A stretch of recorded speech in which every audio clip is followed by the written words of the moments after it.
Rahayu, rahayu, rahayu, umilahing sekering jagat bawana langing sekering kacang sekering mayang mbah putunipun sowan mbah. Jadi di lokasi punden yang sangat keramat kita mendapati banyak sekali balok-balok batu candi ya, umbak-umbak batu, pipisan batu kuno, fragmen arca prasejarah, bahkan kemungkinan memang sosok yang dikenal dengan Dewi Sri.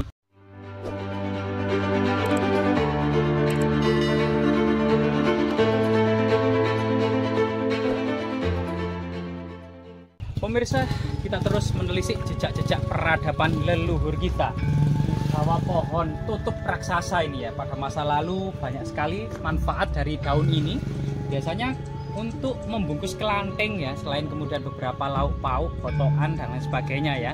Nah, ternyata di sebuah area kecil ini dikelilingi oleh persawahan yang dahulunya kemungkinan sangat erat kaitannya dengan upacara perayaan sebelum menanam padi atau setelah mau memulai memanen padi ya, dimana kemudian memang masyarakat agraris itu banyak sekali kemudian hal-hal yang bersifat magis dan sakral.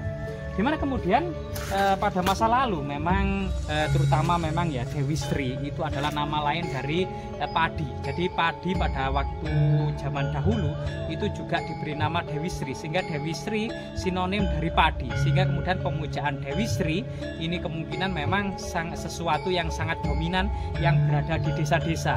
Seiring dengan perkembangan agama Hindu-Buddha di Nusantara, terutama munculnya kerajaan-kerajaan besar dinasti Sailendra, Isana, Kahuripan, Kadiri, Singosari sampai peradaban Majapahit, kemudian menyiratkan ya sebuah akulturasi budaya dan toleransi, perpaduan antara unsur-unsur lokal agama asli Nusantara, Kabuyutan, dengan unsur-unsur yang baru masuk, terutama memang peradaban Hindu dan Buddha yang kemudian membaur menjadi satu, membentuk sebuah harmoni peradaban kuno. Dimana kita memasuki sebuah punden keramat.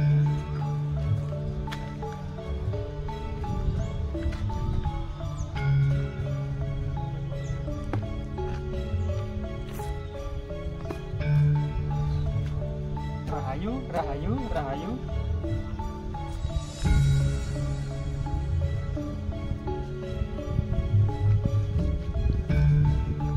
Rahayu, rahayu, rahayu, umilahing sekering jagat bawana langing sekering kacang sekering mayang mbah putunipun sowan mbah. Jadi di lokasi punden yang sangat keramat kita mendapati banyak sekali balok-balok batu candi ya, umbak-umbak batu, pipisan batu kuno, fragmen arca prasejarah, bahkan kemungkinan memang sosok yang dikenal dengan Dewi Sri itu sangat nampak ya, wajah dan sosok bagian dari pemujaan padi itu nampak sekali di sini. Termasuk kemudian lumpang batu, batu dakon, batu goret gitu ya, umpak-umpak batu kecil, pipisan batu juga cukup banyak. Selain juga kemuncak-kemuncak batu ya. Artinya bisa jadi pada masa lalu di lokasi ini dahulunya ada semacam lokasi pemujaan, lokasi magis dan sakral ya, bagian dari ritual masa peradaban kuno. Di lokasi ini juga ada banyak sekali ya balok-balok batu candi, termasuk kemudian fragmen batu bata kuno yang cukup banyak.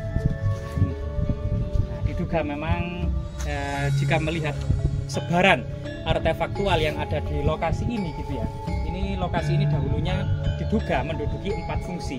Yang pertama sebagai fungsi pemujaan, yang kedua fungsi persajian, yang ketiga fungsi pertapaan, yang diduga memang juga ada semacam asrama kadewa guruan ya lokasi ini. Nah, lokasi ini masih berada di lereng Gunung Welirang yang memang Gunung Welirang, Arjuna, Penanggungan dan Anjasmara pada masa kerajaan Majapahit sebagai pusat-pusat akademi ya, dimana kemudian Empu Prapanca dalam kitab Negara Ketagama juga kemudian menulis ada 7 karsian terbesar yang ada di lereng-lereng gunung ini ya, Sumput, Rumpit, Pilan, Butun, Jagadita, Pawitra, Pucangan, dan ini merupakan nama-nama dari sebuah karsian-karsian terbesar pada waktu itu. Jika kita lihat artefak-artefak yang cukup banyak di sini ya, nah, kita mendapati semacam artefak-artefak kuno yang cukup banyak, batu pipisan baik itu berupa fragmen maupun masih utuh itu banyak.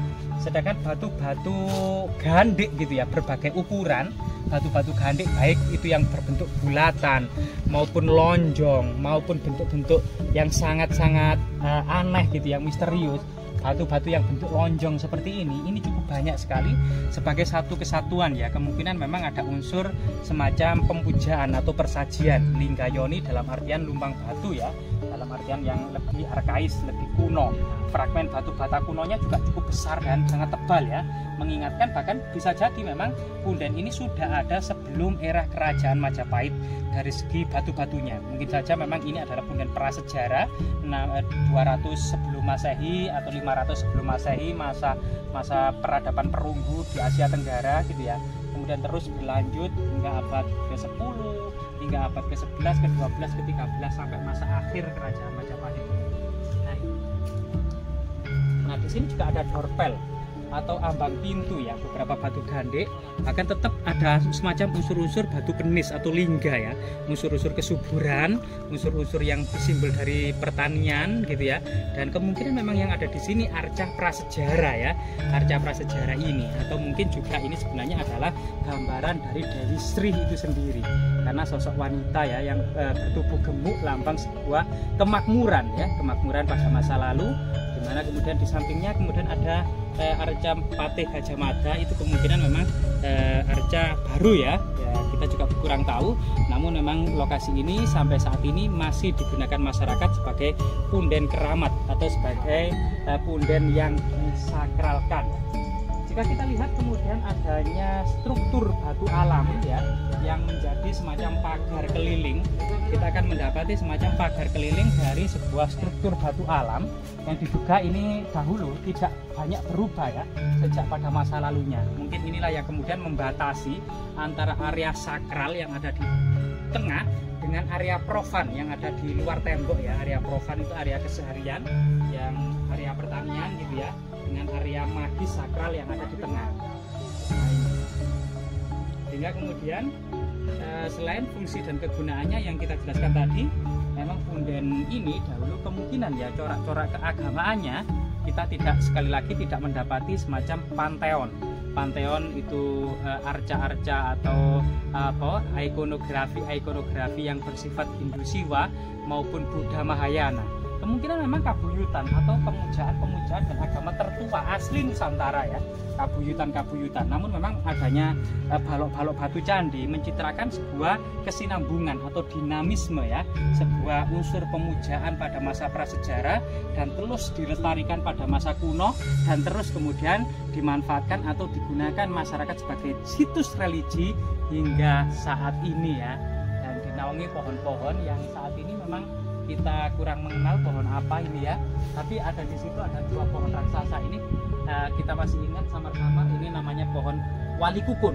Nah, pohon wali kukun dua ini, yang satunya kemungkinan juga meranggas dan mau mati juga, tinggal satu yang masih subur ini.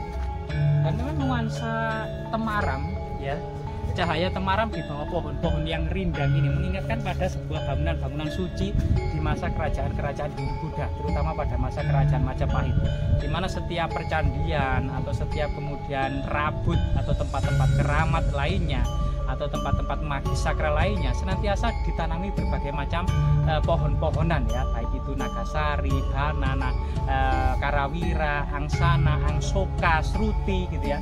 Dan saat ini kita mendapati pohon tutup, yaitu wali kukun, kemudian banyak sekali. Dan pohon ini kurang tahu ya pohon apa ini ya. Mungkin orang-orang tua yang masih mengingat, sedangkan kita sudah melupakan apa nama-nama pohon ini sebenarnya.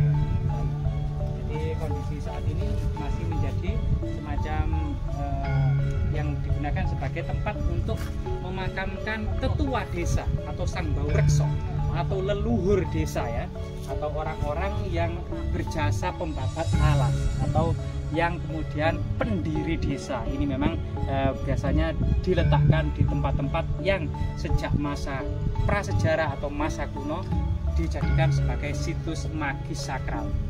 Sampai saat ini kita akan bisa melihat ya, masih terawat punden ini. Ada juga pertumpahan yang artinya memang sampai saat ini digunakan oleh sebagian masyarakat sebagai situs religi. Artefak-artefak kunonya cukup banyak dan sangat melimpah ya, terutama juga kemuncak atau lambang gunungan. Umpak-umpak batu ini menandakan umpak-umpak kecil ini sebagai landasan tiang-tiang kayu ya, tiang-tiang kayu atau mandapa-mandapa yang kemungkinan memang tidak ada fragmen genteng pada masa lalu.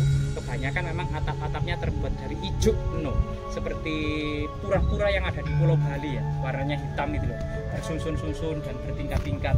Nah ini salah satu kemudian ciri dari bangunan suci di masa kerajaan-kerajaan kuno. Semoga kemudian situs ini tetap memberikan semacam edukasi, tetap memberikan motivasi dan inspirasi, serta sebagai situs yang sangat bersejarah ya, yang berhubungan dengan asal-usul desa maupun yang berhubungan dengan masa kejayaan di era kerajaan Majapahit ya, karena tidak jauh dari lokasi ini. Dan saat ini memang Majapahit serta istana dan ibu kotanya memang diduga berada di Trowulan yang ada di Mojokerto. Ini merupakan ibu kota dan istana kerajaan Majapahit di masa lalu. Namun memang tidak bisa dipungkiri bangunan istana yang terbuat dari kayu tentu akan musnah hilang di telan zaman. Tinggal pondasi-pondasinya saja yang saat ini kita dapati di Trowulan, baik itu struktur batu bata kuno maupun berbagai macam balok-balok batu candi. Semoga bermanfaat.